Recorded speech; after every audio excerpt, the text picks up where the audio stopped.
I never thought I would say this, but getting divorced at 66 was like being reborn. For the first time in my adult life, I wake up and think, what do I want to do today? Instead of what does everyone else need from me? I eat what I want, watch what I want, go where I want, and surround myself with people who make me laugh. My adult children were horrified when I left their father, but 2 years later, they admit they've never seen me so alive. This is what I learned about starting over when you thought your life was already written. My name is Linda, and this is my story of leaving a 40-year marriage to finally find myself. If you're a woman over 50 who feels invisible, unheard, or like you've lost yourself in taking care of everyone else, this story is for you.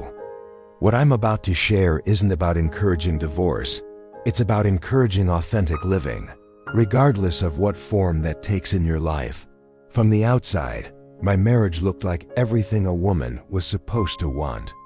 Richard and I had been together since I was 26, and he was 28.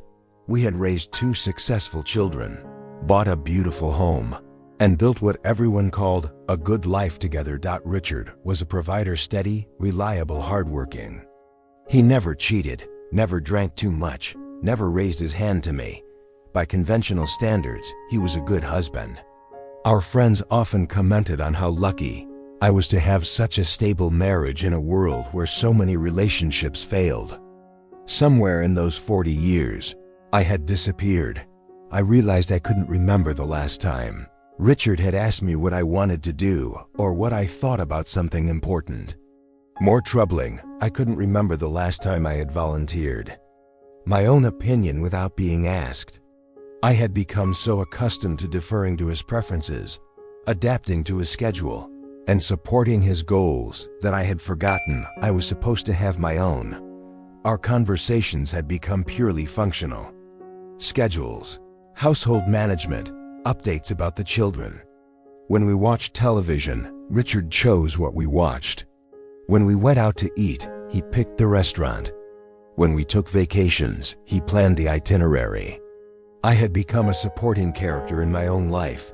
The most painful realization was that Richard didn't even notice.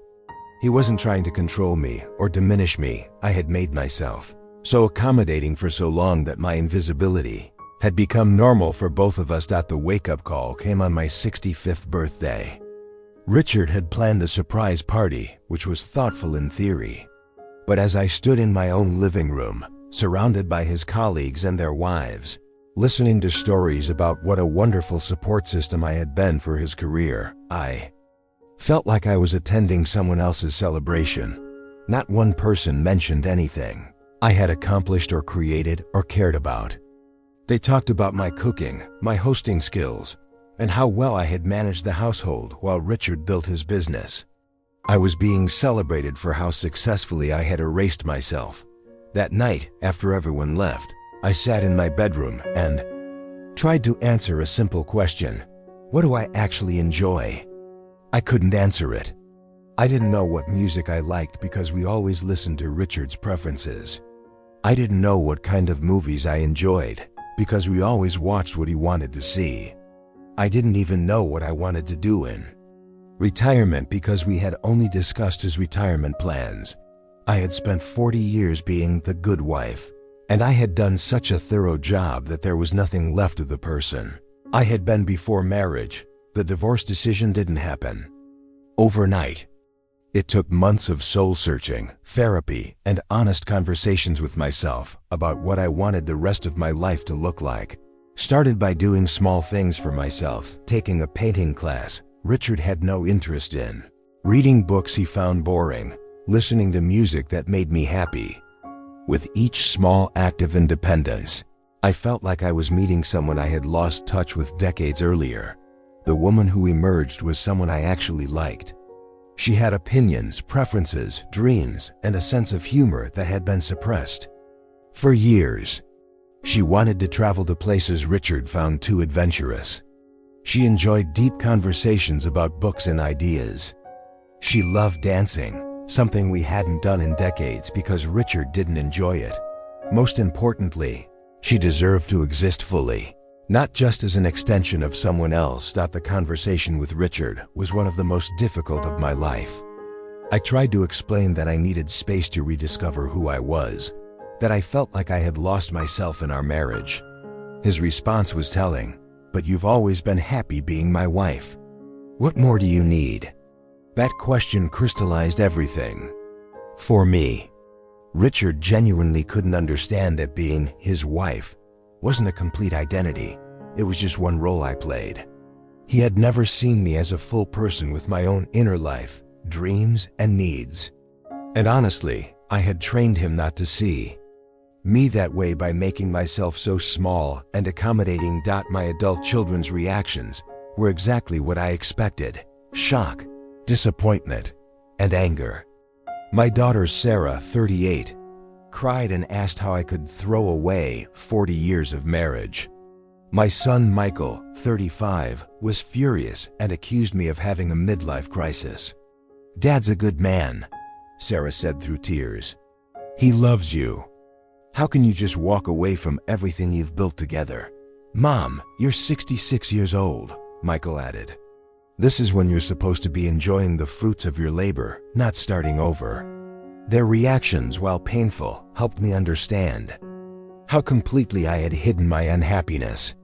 They had never seen me as anything other than Dad's wife and their mother. The idea that I might be a complete person with my own needs and dreams was foreign to them. It took time for them to understand that I wasn't rejecting them or their father as people. I was finally choosing myself after decades of putting everyone else first. Moving into my own apartment at 66 was terrifying and exhilarating.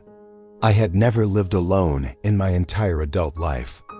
I went from my parents' house to the dorm room I shared with my college roommate, to the apartment Richard and I shared after we got married. The first night in my own place, I sat on my new couch, which I had picked out myself, in a color Richard would have hated, and cried. Not from sadness, but from overwhelming relief. The silence in my apartment wasn't empty, it was peaceful. For the first time in decades, I didn't have to accommodate anyone else's energy, mood, or preferences. I could eat dinner at 5 p.m. or 9 p.m. I could watch romantic comedies or documentaries about art history. I could play music as loud as I wanted. I could leave my books scattered around without someone complaining about the mess. These might sound like small things, but they represented something revolutionary: the freedom to exist according to my own rhythms and preferences. The process of rediscovering myself has been like excavating buried treasure. Interests, personality traits, and dreams that I had suppressed for decades began to resurface. I remembered that I had always loved art, but had stopped painting when Richard commented that it was messy and took up too much space in the house. I enrolled in art classes and discovered I had real talent that had been lying dormant for 40 years. I remembered that I had once been adventurous and curious about the world. I started taking solo trips, something that had been unthinkable during my marriage, because Richard preferred familiar destinations and planned itineraries. Last year, I went to Italy by myself and spent 2 weeks wandering through museums, eating at tiny cafes, and having conversations with strangers. I remembered that I had once been social and enjoyed deep friendships with other women. During my marriage, most of our social life had revolved around Richard's colleagues and their wives. I started cultivating friendships based on shared interests rather than marital convenience. Most surprisingly, I discovered that I was funny. I had a sense of humor and a perspective on life that people enjoyed. For 40 years, I had been so focused on being supportive and agreeable that I had forgotten I could be entertaining and engaging in my own right. One of the most unexpected sources of happiness has been the simple joy of making my own choices about everyday things. I can grocery shop for foods I actually want to eat instead of planning meals around someone else's preferences. I discovered I love spicy food, ethnic cuisines, and trying new recipes, things that were off limits. When I was cooking for Richard's more conservative palate, I can decorate my space with colors and styles that make me happy. My apartment is bright, colorful, and filled with art completely different from the neutral, traditional style that Richard preferred for our family home. I can schedule my days according to my own energy rhythms. I'm a morning person who loves to get up early and have quiet time with coffee and a book. For 40 years, I accommodated Richard's night owl schedule. Now I go to bed at 9 p.m. and wake up at 5 a.m. And I feel more energetic than I have in decades. Asterisk, these might seem like trivial details, but they represent something profound. The right to exist as myself rather than as an adaptation to someone else's needs. One of my fears about divorce was that I would be lonely. Instead, I've discovered that there's a big difference between being alone and being lonely, and there's an even bigger difference between surface-level social interaction and meaningful connection.